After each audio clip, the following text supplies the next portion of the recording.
alguns versículos. Segunda carta de Paulo a Timóteo, capítulo 4.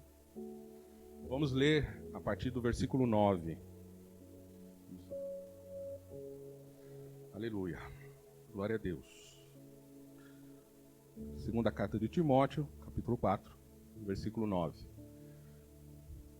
Eu costumo usar a versão NVI, não sei se vocês usam a mesma, mas é a mesma palavra. Vamos lá, 2 Timóteo, capítulo 4, versículo 9. Procure vir logo ao meu encontro, pois Demas, amando este mundo, abandonou-me e foi para Tessalônica. Crescente foi para a Galácia e Tito para a Dalmácia. Só Lucas está comigo. Traga Marcos com você, porque ele me é útil para o ministério. Enviei Tíquico a Éfeso. Quando você vier, traga a capa que deixei na casa de Carpo, em Troade, e os meus livros, especialmente os pergaminhos. Alexandre, o ferreiro, causou-me muitos males. O Senhor lhe dará retribuição pelo que fez. Previna-se contra ele, porque se opôs fortemente às nossas palavras. Na minha primeira defesa, ninguém apareceu para me apoiar. Todos me abandonaram. Que isso não lhe seja cobrado. Mas o Senhor permaneceu ao meu lado e me deu forças, para que por mim a mensagem fosse plenamente proclamada e todos os gentios a ouvissem. E eu fui libertado da boca do leão. O Senhor me livrará de toda obra maligna e me levará a salvo para o seu reino celestial. A ele seja a glória para todos sempre. Amém. Saudações a Priscila e a Áquila e a casa de Onesífero. Erasto permaneceu em Corinto, mas deixei Trófimo doente em Mileto. Procure vir antes do inverno. Eubulo, Prudente, Lino, Cláudia e todos os irmãos enviam-lhe saudações. O Senhor seja com seu espírito, a graça seja com vocês. Amém. Vamos orar. Pai querido, nós te agradecemos, Senhor, por tudo que já recebemos até aqui, pelo teu louvor, por louvor que foi tremendo, podemos sentir a tua presença. Te agradecemos, Senhor, pela palavra ministrada já desde o início do culto, que já tem falado ao nosso coração. E, Senhor, que o Senhor fale mais um pouco agora, que o Senhor possa responder às questões que nós temos no nosso coração, que muitas vezes nos afligem, ó Pai, mas que nós também estejamos completamente abertos a ouvir a tua voz. Fala conosco, ministra a nossa vida, muda aquilo que não te agrada, Senhor, e nos leve para o lugar onde o Senhor quer que nós estejamos, no nível que o Senhor quer que nós alcancemos, em nome de Jesus. Amém. Muito bem, nós vamos falar sobre relacionamento lendo esse texto. Eu quero contextualizar vocês um pouco. Paulo, ele está preso pela segunda vez, quando ele escreve essa carta, né? E preso num contexto assim, se já é difícil você ver as condições de uma prisão brasileira em pleno século XXI, você não sabe então o que é uma prisão romana em pleno século I. É uma condição, é um lugar de uma condição subhumana. E está lá o apóstolo Paulo pela segunda vez nesse lugar, né? Aí a gente tem que adicionar outras questões, porque se já é difícil ser preso, culpado por uma série de questões feitas erroneamente, imagino que deve ser muito pior ser preso inocentemente, que é o caso de Paulo, não é? Mas o que Paulo está se referindo aqui é que ele, apesar de tudo isso, queria produzir, não só nos discípulos, em especial em Timóteo, sem saber, mas profeticamente fazendo, queria produzir nós um fruto de uma mudança tremenda. E a partir desse texto a gente vê isso. A gente vê, por exemplo, Paulo, um tremendo homem de Deus que gerou muitos discípulos para o reino de Deus, gerou uma série de pastores para igrejas, enviou uma série de missionários, estabeleceu e estruturou igrejas, mas nos últimos dias de prisão, ele diz assim: fui abandonado. Gerei todo esse povo aqui, mas eu fui abandonado. E quando ele começa a falar, ele diz assim: tragam a capa, porque a prisão é uma caverna, é debaixo da terra, fria e úmida. E ele ainda fala: Demas me deixou, amando as coisas desse mundo, ele me deixou. Mas é interessante que em tudo isso nós aprendemos. E o que eu quero trazer hoje como um tema é relacionamentos que decepcionam. Se vocês observarem aqui, o que Paulo está falando é de uma grande decepção. Porque ele fala daqueles que ele enviou, mas ele fala daquele que o abandonou. Demas, amando as coisas desse mundo, me abandonou. Está no versículo 9 e 10. Agora, quando a gente trata de abandono, não é possível a gente ver uma forma positiva do abandono. Qual é a forma positiva de ser abandonado? Ou qual é o benefício de ser abandonado? E ainda, pensem comigo, a pessoa gera uma série de filhos e filhos e filhos e filhos espirituais. E no momento em que ele mais precisava de alguém, ele foi abandonado. Ele foi abandonado. Não é? Agora, por que eu estou trazendo isso? Porque eu quero mostrar para você, biblicamente, que os relacionamentos que te decepcionam, que me decepcionam, não é só para a gente. Paulo passou também. Agora, como é que a gente lida com essa história, não é? Também, vou mostrar aqui outras coisas. Por exemplo, Jesus também passou pelo mesmo processo. João capítulo 6, do versículo 65 ao 70, narra justamente uma fala de Jesus, né? E ele diz assim: é por isso que eu lhes disse que ninguém pode vir a mim, a não ser que isto lhe seja dado pelo Pai. Daquela hora em diante, muitos dos seus discípulos voltaram atrás e deixaram de segui-lo. Jesus então perguntou aos 12, vocês também já não querem aproveitar e ir embora? Se é para abandonar, já aproveita a hora, né? E aí Pedro disse assim: Senhor, para onde iremos, se só tu tens palavra de vida eterna? Nós cremos e sabemos que é o Santo de Deus. E aí Jesus responde assim: não fui eu que escolhi os 12? Todavia, um de vocês é o diabo. Palavra dura, né? Primeira coisa, muitos que deixaram Jesus, esses discípulos, não estavam lidando com Jesus desconhecido. Porque o capítulo 6 de João, do capítulo 1 até o capítulo 6, Jesus já tinha feito muitos milagres. Muitos. Muitas pessoas já haviam se beneficiado da manifestação da glória de Deus na vida de Jesus. E mesmo assim, foram embora. Foram embora. Uma outra coisa, o que a gente observa aqui, é que se Jesus foi abandonado, nem sempre qualquer situação de abandono ou uma situação de relacionamento decepcionante, a culpa é nossa. Observem isso. Qual é o erro que existe em Jesus para que ele fosse abandonado? Agora, qual é o erro que existe em Jesus para a traição que ele sofreu? Jesus não falha. Ele não errou em nada. E aí depois ele faz uma segunda declaração assim: não fui eu que escolhi os 12, né? Quando Jesus fala assim, ele está declarando assim: eu sei o currículo de vocês 12. E eu sei, mesmo assim, com todos os seus defeitos, por que eu te chamei. Eu te chamei, inclusive com os defeitos, porque nos defeitos a minha glória vai se manifestar.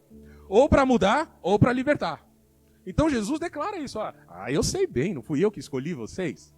Né? Tá querendo me enganar? Não tem como. Né? Eu sei muito bem quem eu escolhi. E depois ele declara assim: um de vocês é o diabo. Porque ele já está falando no início do ministério dele, ele já está avisando: serei traído. Serei traído. Né? São decepções do relacionamento. Pessoas que muitas vezes são colocadas do nosso lado, propositalmente ou com propósito, para nos decepcionar. Ai, que bênção. Né? Ninguém dá glória. Nem a garotinha deu glória. Nem ela. Muito bem. Mas vamos entender um pouco mais a respeito dessa decepção de Jesus. Porque olha só, nesse texto, quando ele se refere a uma série de pessoas que haviam deixado Jesus, nós estamos falando de um grande número de outros discípulos, que a Bíblia também relata. Né? Nós muitas vezes estamos ali enfatizando só os 12, né? Mas existiram muitos outros discípulos. Então, vamos analisar as linhas de relacionamento de Jesus. Vamos lá. Esses discípulos, né? E, além desses discípulos, um grande povo que seguia Jesus. Né? Então, esses só queriam o benefício. Né? Oh, tem milagre, tem pão, tem peixe. Vamos encher o pandu, amém, glória a Deus, né? Uns eram assim, outros eram mais próximos, esses outros discípulos.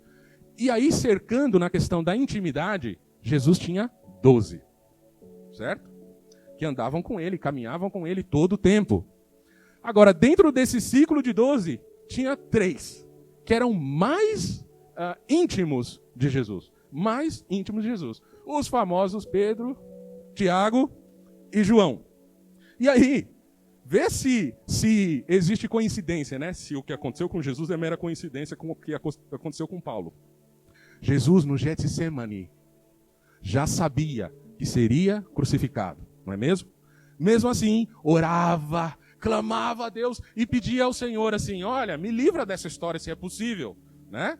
Mas, se não for possível, que seja feita a sua vontade. Aí ele vai até o Getsemane e chama os 3 amigões íntimos dele. Pedro, Tiago, João, venham comigo, né? Eu quero vocês comigo, no pior momento da minha vida. Eu quero vocês comigo. E aí, eles estão lá, claro, oxe, tamo junto, hein? Conta comigo aí, Jesus. Tamo nessa, né? Vamos caminhar junto, Jesus. Não vou te abandonar, não. Conta comigo aí. Tá bom? Beleza, então. Então, Jesus, ele se retira um pouco para orar, não é? E a Bíblia fala assim, que ele estava sofrendo uma amargura tão profunda, de tristeza e morte. E os 3 amigões, os 3 íntimos, quando ele volta para falar com eles, eles estavam dormindo. Dormindo. Não se sensibilizaram em nada com a dor e o sofrimento de Jesus. Ninguém ligou para o que estava acontecendo. Deixaram. Mesmo estando perto de Jesus, mesmo caminhando com ele, mesmo o Senhor manifestando a sua tristeza, os discípulos falharam com ele. Sofreu decepção, não é? Agora, não é isso que a gente espera nos nossos relacionamentos? Que quando a gente está sofrendo, que alguém sofra com a gente? Não é isso? Que quando a gente está triste, angustiado, tem alguém que sinta e sofra a tua angústia, a tua tristeza? Não é? Mas não foi isso que aconteceu com Jesus. Não foi isso que aconteceu com Jesus. Depois essa história é seguida de mais 2 decepções. A primeira, enquanto ele está lá orando, está no Getsemane, está clamando, e os 3 amigões do peito falham com ele, tem um outro, o tal do diabo, negociando Jesus, e vendeu por 30 moedas de prata. Não é? E na sequência, quando ele já está preso, vem mais uma traição. A traição da negação de que era amigo de Jesus. Pedro nega 3 vezes que caminhava com Jesus. Todas as decepções no relacionamento. E às vezes você está falando assim, poxa, mas eu entreguei tanto por essa pessoa, eu doei tanto para ela, e ela falhou comigo, ela me decepcionou. Ela não se preocupou comigo, né? O que nós precisamos aprender, inclusive nesses 2 exemplos de Paulo e de Jesus, é que nem sempre, ou quase nunca, as pessoas vão fazer o que é certo. Nem sempre elas vão fazer o que é certo. Com muita frequência nós vamos ter que lidar com atitudes erradas de alguém. Sabe por quê? Porque frequentemente alguém lida com as atitudes erradas da minha parte e da tua. Não é? Agora, vamos aprender então com o texto de Paulo como é que a gente pode lidar com essas decepções, com esses relacionamentos que nos decepcionam. Primeira coisa, não lide com as decepções humanas levando tudo para o campo pessoal, né? Paulo, apesar de estar muito longe de Jesus, do ponto de vista de quem era Jesus, né, 100% homem, mas 100% divino, Paulo também, apesar das suas falhas, neste contexto aqui, ele não comete nenhum erro. Nenhum erro. O próprio Jesus, ele não comete nenhum erro. Mas olha o que interessante o que acontece aqui. As relações que eles sofreram, os problemas que eles sofreram, revela muito mais a deficiência nas pessoas com que ele se relacionava do que com eles mesmos. Havia muito problema nessas pessoas com que Paulo lidou o tempo todo, mas essas pessoas, na verdade, elas só manifestavam aquilo que elas eram. E a grande questão que está nisso aqui é que todos eles perderam a oportunidade de ser bênção na vida de Paulo. Perderam a chance. Eles poderiam aproveitar desse momento difícil de Paulo e ser bênção para ele, como ele foi bênção para todos eles. Mas eles falharam. Agora, o interessante é que Paulo não leva as coisas para o lado pessoal, né? E a gente não deve se colocar o 100% do tempo como culpado. Porque nem sempre o erro é teu. Nem sempre o erro é meu. Às vezes o erro é do outro lado mesmo. E o erro tem um propósito. Tem um objetivo. Não é para acontecer em vão. Não trate tudo como tua responsabilidade.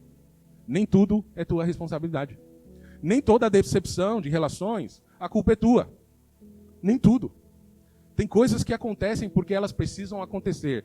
Porque os relacionamentos que nos decepcionam precisam produzir em nós aquilo que Deus espera de nós. Não é? Vou dar um exemplo aqui. Conhecem Adão e Eva? Muito bem, são bem conhecidos, né? Muito bem. Quem é o pai de Adão e Eva? Deus, não é? Muito bem. Então Deus é pai e criador, não é? Muito bem. E aí eu pergunto para vocês assim, qual foi o objetivo de Deus na criação de Adão e Eva? Não era um objetivo de bênção para Adão e Eva? Não era? E qual que é a troca que Adão e Eva dão a Deus, o Pai? Traem, mentem, pecam, decepcionam. Não é isso? Agora eu te pergunto, qual é a culpa que Deus tem nessa história? Não é? Onde é que Deus errou? Deus não fez nada de errado. Nada, absolutamente nada. Deus não erra. Mas o que ele recebe em troca é a falha de Adão e Eva. E aqui eu não quero entrar em pormenores de quem é mais culpado, Adão ou Eva. Não quero entrar nessa aí, porque isso aí é um BO, né? Entrar nessa questão. Mas a verdade é que Deus, perfeito, incorruptível, infalível, soberano, né? Pai de Adão e Eva, não teve culpa nenhuma na escolha dos seus filhos, Adão e Eva. É onde eu quero chegar, para trazer uma palavra aqui para muitos pais, né, que se sentem culpados pelas decisões equivocadas dos filhos. Não, nem sempre a culpa é tua. Você não pode se responsabilizar por isso. Ah, eu sou o culpado porque o meu filho agiu errado, o meu filho saiu da igreja, o meu filho... Sei lá o que teu filho fez. A verdade é que para cada escolha há uma consequência, não é? E essa consequência também é o que Deus muitas vezes usa para produzir nos nossos relacionamentos uma mudança que Ele quer mudar na nossa vida. Então não fique se culpando sempre. Nem sempre a culpa é tua. Nem sempre a culpa é minha. Agora também, e quando a culpa é minha ou tua? Quando a culpa é nossa, já foi estabelecido na cruz o que precisa ser feito. Não é? Na cruz já estabeleceu isso. Foi derramado sangue inocente para nos purificar e nos ligar ao Senhor Jesus. E todas as vezes que os nossos relacionamentos não funcionam, a Bíblia fala que a gente tem que ligar na terra o que deve ser ligado no céu. Ora, perdão. Precisamos perdoar. E perdoar não é um sentimento. Perdoar é uma atitude. Uma atitude que gera libertação. E sabe, uma vez eu vi uma arte e estava assim: perdoar é liberar um preso. Você mesmo. Porque às vezes a gente fica naquela história assim, vou guardar. Não é digno do meu perdão. Né? Você está fazendo tudo errado, porque você está se matando. Enquanto você não perdoa, você está se matando. E aí eu quero contar uma história para vocês, né? Aliás, muito do que eu já tenho vivido, muito. Meus amigos, pastor Daniel, pastora Márcia e toda a família, sabem de muita coisa. Já viram, assim, o quanto bateram em mim, assim, né? Bastante. Ô dó. Misericórdia de mim, Jesus. Mas, uma vez, eu estava trabalhando com produções musicais. E eu estava todo feliz porque um grupo importante havia me procurado para eu produzir o disco deles. Aí eu fui contar todo feliz para um amigo produtor que eu estava produzindo o disco deles. E aí ele me disse, é mesmo? Poxa, que legal. Eu produzi o disco anterior. Poxa, que coincidência isso, né? Que legal, né? Ah, que bom, estou super feliz, super... Ah, legal, parabéns para você, né? Obrigado, tá bom. 2 dias depois, me liga o responsável pela banda e diz assim, olha, agradecemos muito, maestro, mas nós não vamos mais produzir o disco. Eu falei, ah, é? Tá bom. E aí, alguns dias depois, eu descubro que eles vão produzir com o meu amigo. Eu tinha contado para ele, e aí ele falou, não, isso aí não vai ficar desse jeito. Como assim? Vai pegar o meu cliente? Não é isso. O que acontece é que em música, muitas vezes, para que você mude uma linguagem, uma roupagem de arranjo, etc., você vai buscar um outro produtor. Isso é natural. Né? Quantos, por exemplo, hoje, vamos abrir esse parênteses, a gente está ouvindo o Davi Sasser, por exemplo. Quem conhece o trabalho deles no começo e observa agora, é uma mudança absurda. Porque mudou o estilo, mudou, e claro, mudou o produtor, natural, isso é comum. Mas aí, quando eu soube, eu fui falar com ele. Aí ele me disse assim, brother, é o seguinte, amizade é amizade, negócios à parte, entendeu? Falei, mas eu fui falar com você, e você não foi legal comigo, você tomou pra você. Irmão, cada um tem que defender o seu, né? Ah, então tá bom, beleza. Eu fiquei bem feliz, né? E eu, na hora, recebi assim um sopro do cangaceiro gospel. Eu falei, agora! Isso não vai ficar assim! Vou resolver esse negócio aí. Não, tá. Como assim? Fui marchando assim, com a minha espada aqui, meu facão, até a igreja, né? Bati na porta lá do apóstolo. Preciso falar contigo e é urgente. Né? E ele, tá bom, o que está acontecendo? Aconteceu isso. Contei toda a história para ele, tudo. Ele olhou, aquela carinha dele que todo mundo conhece, e falou assim, eu falei, eu preciso que você faça alguma coisa, porque isso está errado. Ele falou, tá certo, você tem razão. Faça o seguinte, chame-o e peça perdão para ele. Eu falei, eu vou contar de novo a história. Você não entendeu, teve alguma parte aí que, né? Chama e peça perdão. Eu falei, mas eu fui lesado. Eu fui lesado. Ele falou, não importa. Abre mão da razão e liberte-se dessa situação. Liberte-se disso. Se livre dessa história aí. E quando você tomar essa decisão, é como se... Ele falou isso para mim. É como se você pegasse brasas vivas e colocasse na cabeça dele. O problema passa a ser dele. Aí eu falei, muito obrigado. Guardei a minha peixeira e falei, foi um prazer e tal. Fui para casa. Mas de jeito nenhum que eu vou fazer isso aí. Mas não vou mesmo. Imagina, não faz sentido nenhum um negócio desse. Que sentido há nisso? Não é? E aí, só que aquilo ficou queimando no meu coração. E se ele tiver certo? Não é? E se ele tiver razão nessa história? E ficou. Eu não aguentei aquilo no meu coração vários dias, até que eu tomei a decisão. Eu liguei para ele e falei assim, eu quero conversar com você, você pode vir à minha casa? Ele, tá bom, eu vou aí. A gente morava, inclusive, eu no final da avenida e ele no começo. Né? Aí eu pensei, bom, vou marcar um horário, final de tarde, que eu já cheguei em casa, minha mulher não chegou, nem meus filhos, porque ela ainda vai ter que passar na minha mãe ou na minha sogra, não lembro, pegar as crianças. Então é o seguinte, eu vou resolver a parada aqui, eu e ele, acabou, ninguém vai ver, e tá tudo resolvido e acabou. Tá bom? Tá bom. Então beleza, chamei, ele foi em casa. E aí eu falei, vou tentar pelo meu método, que é o método do cara que foi injustiçado. Olha, o que você fez não foi legal. Sabe onde você estava com a cabeça? E como que você age dessa forma comigo? Cada um, aquela mesma história. Eu falei, não vai funcionar. Vou usar de outro jeito. Então é o seguinte, me perdoa. Ele falou, me perdoa. Ele começou a chorar. E aí ele começou a me pedir perdão. E aí nós nos abraçamos no meio da sala chorando. E aí eu escuto a porta abrir, a Denise chegando com as crianças, vendo essa cena linda, maravilhosa. De 2 marmanjos abraçados, chorando e se perdoando. Sabe, o mais bonito de tudo é que a relação que começou de uma maneira tão decepcionante, tão frustrante, se estabeleceu, nós somos muito amigos. Toda vez que ele tem lá um probleminha mais sério, do ponto de vista musical, ou que aquilo se refere à minha área de atuação, Marcão, preciso de você, tudo bem? Será que... E é assim que a gente estabeleceu. Ou seja, Deus mudou essa história. Deus mudou por causa do perdão. Então, no primeiro ponto eu disse, não leva tudo pro pessoal, se você não tem culpa. A culpa não é tua. Tá tudo bem. Agora, se você contribuiu com essa história, perdoa. Peça perdão. Receba perdão. Libera o seu coração. Vai ficar nessa história até quando? Vai ficar produzindo situações constrangedoras e problemáticas até quando?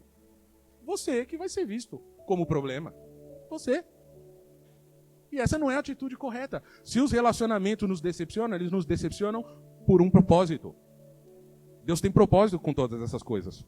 Segunda coisa, né? Por quê? Por que os relacionamentos nos decepcionam? E aí, vamos usar um provérbio muito conhecido. Provérbio 27, versículo 17. Diz assim: assim como o ferro afia o ferro, o homem afia o seu companheiro. Né?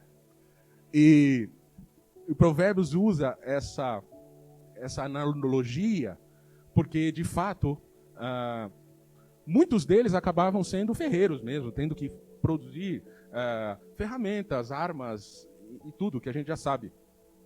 E o interessante é, o ponto central da comparação diz o seguinte: é por isso que diz que o ferro afia o ferro. Esses dois pedaços de ferro se melhoram mutuamente quando um entra em atrito com o outro.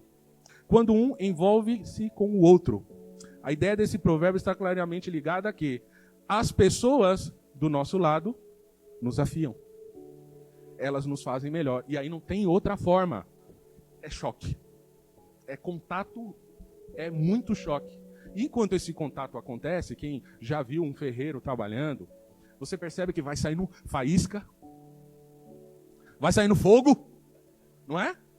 E isso é um processo bilateral de purificação. Porque esse contato de ferro com ferro é justamente para tirar o que é grosso, o que é sujeira, o que está atrapalhando de você ser uma espada afiada. E é importante esse contato. Esse contato, ele vai purificando. Né? Todas as vezes que a gente entra em contato com alguém, um outro ferro, existe um desgaste. E esse desgaste vai mostrar o que você tem dentro. Porque a sujeira, ela cobre o que o ferro tem de melhor. E às vezes a coisa está tão suja na nossa vida que é importante que Deus levante um outro ferro para raspar na gente.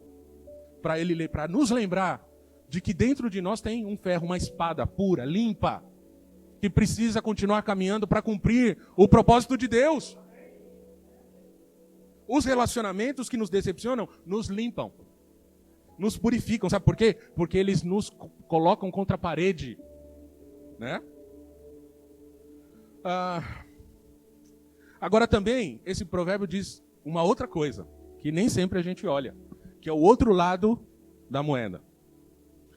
Existem ferros que nos afiam, que são colocados por Deus e que a gente não escolhe. Certo? Deus manda pra gente de grátis. Olha, toma essa bênção para você, esse amado aqui, ó. Arisco, mas é uma bênção. Manda esse aqui, né? Deus coloca essas pessoas no nosso caminho e fala: aguenta o tranco. Aguenta o tranco porque eu estou te purificando. Estou limpando você. E é com ele mesmo, é com ela mesmo. E nem chora, hein? Igual de choro. Vai, caminha, anda com ele. Mas ele vai, abraça ele, ama. Mas ele, não importa. Eu coloquei para vocês. Recebam. É uma bênção. E é de fato uma bênção. Mas tem o outro lado. O lado de que Deus nos dá o direito de escolher com quem a gente anda também. E às vezes a gente reclama que uns ferros estão nos afiando demais e Deus nem colocou na nossa vida. Sabe o erro que você comete, ou que eu cometo, de me relacionar com quem eu não devo me relacionar? Certas amizades lá de fora, que ao invés de contribuir com aquilo que nós estamos querendo viver de Deus, essas pessoas que nós escolhemos, dizem tudo o contrário. Não faça assim. Não, mas e Deus? Esquece essa história, né? Aí está a questão. E um terceiro aspecto desse próprio provérbio é o seguinte: enche o peito, estufa o peito e levanta sua voz com muita força e fala assim: Senhor, manda os ferros adequados para me testar. Aqueles que o Senhor quer, não os que eu quero. Sabe aqueles? Então, Deus, porque se você quer mudar de nível de relação com Deus, aprenda com os relacionamentos que te decepcionam. Porque foram enviados por Deus, assim, especialmente para você, numa caixa de presente. Que é uma bênção para a tua vida. Né? Todas as vezes... tá rindo, né? Todas as vezes que você tá lá brincando, né? Os mais jovens sabem, né? Tipo eu, assim, os novos. Que você tá brincando no videogame e você termina uma fase, no final da fase vem um grande monstro. E você tem que matar o cara. Se você não mata, você não muda. Não é? Quando Deus te coloca num beco sem saída e te cerca de ferros, mata um monstro. Mas sabe como? Virando o espelho para você. Porque o maior monstrinho aí que precisa ser mudado é você mesmo. Entende? Ai, Jesus amado. É importante a gente pensar nessas coisas, né? Parar com essa história, voltando lá ao jardim do Éden, a mulher que tu me deste, o marido que me deste, o primo que me deste, o filho que me deste. E Deus vai falar, e os amigos que escolhestes? Né? E as decisões erradas que tomaste? Né? Tudo isso precisa ser pensado. Nós precisamos diariamente nos permitir de ser confrontados com a palavra de Deus e com os relacionamentos que nos decepcionam. 3. Como crescer com os relacionamentos que nos decepcionam? Como? 2 Timóteo 4,16. Vamos pegar o texto de Paulo. Ele diz: na minha primeira defesa ninguém apareceu para me apoiar, todos me abandonaram. Mas aí vem a frase importante aí: que isso não lhes seja cobrado, ou que isto não lhes seja posto em conta. Apesar de toda a decepção que Paulo sentiu, ele manteve o coração puro e ele tomou a atitude correta. Apesar de tudo que havia acontecido com ele, traições, abandonos e todo tipo de sofrimento que poderia ser amenizado com os relacionamentos, ele diz assim: olha, mesmo assim, eu não vou pedir que o anjo da morte visite ninguém, nada disso. Eu simplesmente vou pedir, Senhor, que isso não seja cobrado deles. Em vez de se alimentar de ressentimentos, em vez de ficar se alimentando de um processo de vingança e tudo mais, ele disse: Deus, olha só, esses aí foi o que o Senhor escolheu para mim, não foi? Então não cobra nada deles, não. Não cobra deles, não. Que eles sigam a vida, que eles sigam o caminho deles. Sabe o que ele estava dizendo? Abençoa os meus inimigos. Abençoa, ou aqueles que muitas vezes é pior, que o inimigo é declarado, não é? Mas às vezes o amigo que te bota em decepção é da onde você sente mais dor, porque você não esperava que era dali que tudo acontecesse, né? Então a primeira coisa, ele manteve o coração puro e tomou a atitude correta. E a gente não tem que pedir nada disso. Vamos vingar essa história. Outra coisa que Paulo não fez, você não vai encontrar em nenhuma das cartas, que ele escreveu várias cartas enquanto preso. Você não vai ver Paulo jogando as pessoas contra Demas. Tipo, eu preciso ganhar apoio, né? Aí eu chego lá no pastor Daniel e arrebento com o Felipe. Vou escolher o baterista, porque esse baterista é sempre culpado. Então, e arrebento com o Felipe para lá. Mas o que acontece é o seguinte: o Felipe foi o ferro que Deus elegeu para me afiar. E o pastor não tem nada a ver com essa história. E você ficar jogando um contra o outro é a pior atitude, é o contrário do que Paulo fez. Porque, de novo, a palavra de Deus diz assim, que tem 6 coisas que o Senhor reprova. Mas a 7ª que ele abomina é quem? Coloca pessoas umas contra as outras. Então mantenha o coração puro, tome a atitude correta E não fique jogando sujo, né? Tentando se defender. Quem te defende é o Senhor. Não fica se envolvendo, falando, criando dissensões, divisões. Porque toda vez que a gente faz isso, a gente está abrindo espaço para o diabo usar a nossa própria boca e a nossa própria vida. E não é assim que Deus quer tratar conosco. Não é assim. Segunda coisa. Está no versículo seguinte, no mesmo capítulo, versículo 17. Mas o Senhor permaneceu ao meu lado e me deu forças. A gente aprender com os relacionamentos que nos decepcionam, a primeira coisa que a gente tem que fazer é andar grudado com o Senhor. Andar lado a lado com o Senhor. Porque nele não tem nenhuma variação, nenhuma mudança. Nele nós encontramos apoio. Nele nós encontramos força. Nele nós encontramos transformação. Nele as cadeias se quebram. Nele tudo que é proposto no céu se cumpre para a nossa vida. É nele. Então, vamos caminhar do lado do Senhor. Nós não precisamos de arquitetar planos de relacionamentos absurdos se nós andamos com o Senhor. É do lado dele. Se a gente quer crescer em tudo aquilo que nos decepciona, cola no Senhor Jesus. É com ele que você deve andar. Às vezes, esses relacionamentos decepcionantes, eles são catapultas para te lançar longe, para cumprir o propósito de Deus. Para eu estar aqui hoje, agora eu me lembrei, mais um episódio, né, da minha vida, a Denise lembra bem. Para eu estar aqui hoje, alguém teve que me jogar longe de onde eu estava. Eu estava na Assembleia de Deus, regendo a orquestra. E naquele dia que eu falei assim, aquele hábito, né, de músico, chegar atrasado e levar a vida para montar um instrumento. Você imagina uma orquestra com 50, até todo mundo decidir montar, enfim. E aí eu fui duro com a orquestra, exigindo deles, ó, domingo que vem, eu quero todo mundo aqui no horário. Estão combinados? Estamos combinados. O que aconteceu? Foram meus irmãos para minha casa. Todo mundo chegou no horário, menos eu. Que não chegava atrasado. Mas naquele dia, o dia que eu falei que era para todo mundo chegar atrasado, chegar no horário, eu me atrasei. E aí, eu falei, gente, vamos orar. Antes de me justificar com vocês, vamos orar. E eu já falo com vocês. Alguém sentado assim, uma flautista, falou, não. Queremos saber por que você se atrasou. Os relacionamentos, né? Aí eu falei, nós já vamos orar e eu vou falar em seguida. Aí oramos, tal, e ela ficou sentada de braço cruzado, assim. Aí eu me justifiquei, né? Ela, o que ela fez? Guardou a flauta e foi embora. Eu falei, meu Deus do céu, tá bom, né? Mas isso não foi o pior. Porque o pior foi que ela foi chamar o marido. Só um detalhe aí, um parênteses. Nós somos padrinhos de casamento deles. Bom, veio o marido e eu estou ensaiando a orquestra e eu olho assim, alguém fazendo assim, apontando a porta. E aí que eu olho na porta, tá lá o rapaz assim. Vem aqui. Sabe, dos quase 1,60 m que ele tinha, né, me chamando. Aí, quando Deus quer fazer, Ele faz. E Ele usa as pessoas. Não tem jeito. E aí eu falei assim, bom, e tinha um outro amigo meu.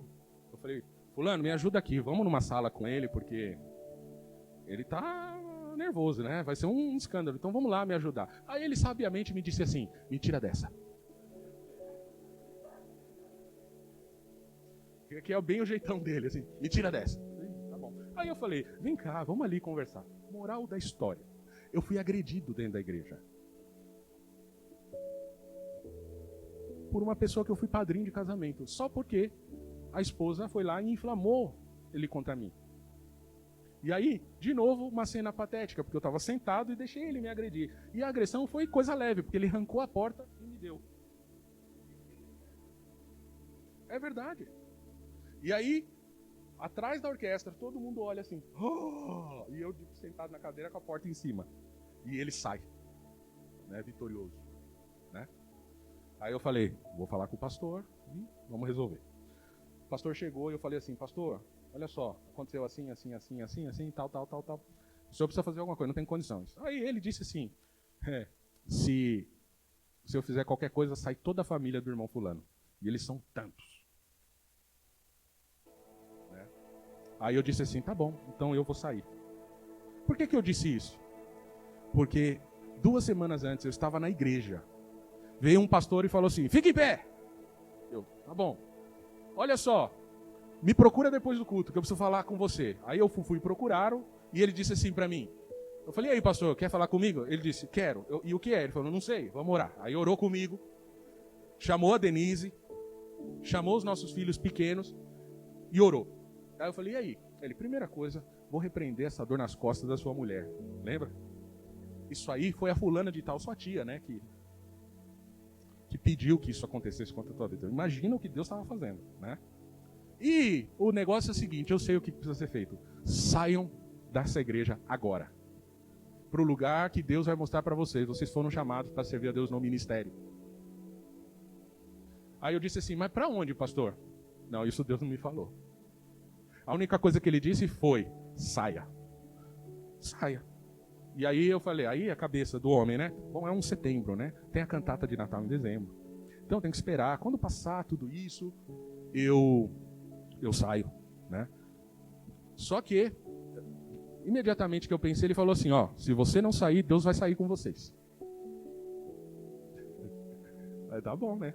Mas mesmo assim não levei em conta. Quando tudo isso aconteceu, que eu falei com o pastor, e o pastor falou que não ia fazer nada, vem uma irmã, e essa eu vou citar o nome, irmã Joana, irmã do Coque, veio até a mim, falando em línguas, colocou a mão sobre a minha cabeça e falou assim, não mandei você sair, quantos problemas mais eu vou precisar criar?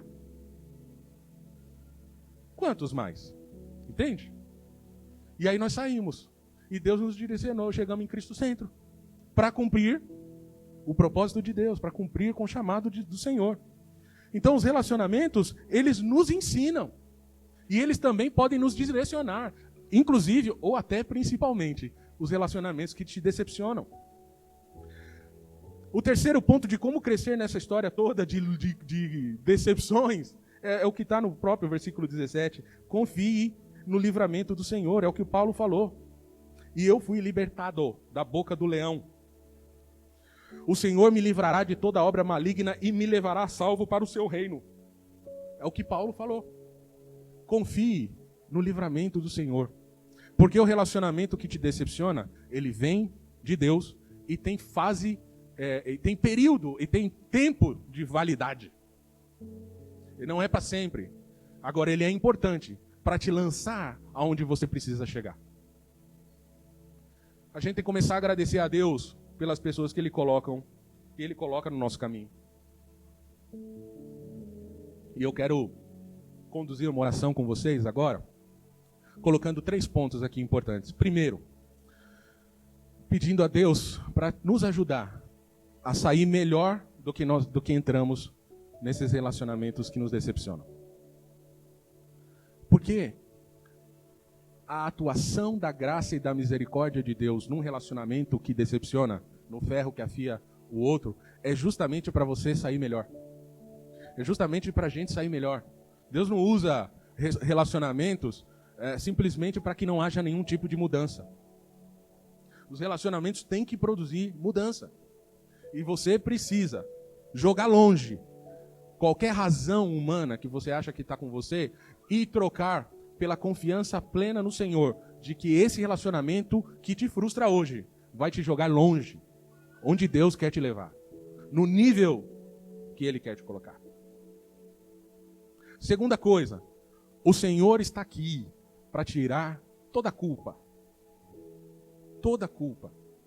Nós vamos orar para que o Senhor tire a culpa do coração. Porque independente das frustrações e dos erros que nós mesmos produzimos, ou as pessoas produzem na gente, o perdão de Deus está aqui nesse lugar. E Ele vai purificar o nosso coração e arrancar a culpa. Porque se nós já nos acertamos com Deus, para que culpa? Já está com Ele. Já está nas mãos do Senhor, não precisa estar mais na gente. A pior coisa que pode existir, Deus olhando do céu e vendo assim, rapaz, eu já perdoei você está nessa história. Já te purifiquei. Lembra que você já se entregou chorando, arrependido ou arrependida? Agora, segue a vida. Vamos avançar. O Senhor está aqui para tirar a culpa. Limpar o nosso coração dessa culpa. Tem muito mais de Deus para nós. E não dá mais para ficar perdendo tempo com coisinha que passou. Nós temos que avançar. Não é? E sabe o que acontece depois que a gente enxerga isso, se libera da culpa e pede para Deus que a gente saia melhor das coisas? A gente olha para trás, vê as cicatrizes daquele problema, mas eles não doem mais. São lembranças que nos fazem, muitas vezes, perceber que aquela experiência foi muito importante para que a gente chegasse onde a gente precisa chegar. Uma vez eu estava orando na minha casa, né, no começo do casamento, não estava nem na minha casa, estava na casa da minha sogra. Olha que luta. Perdão. E eu estava de joelho dobrado, chorando, falando, Deus, por que tudo isso? Porque a luta estava vivendo um momento dificílimo. Quando eu chego na igreja, que alguém me dá a mão assim e fala assim, é porque Jesus te ama.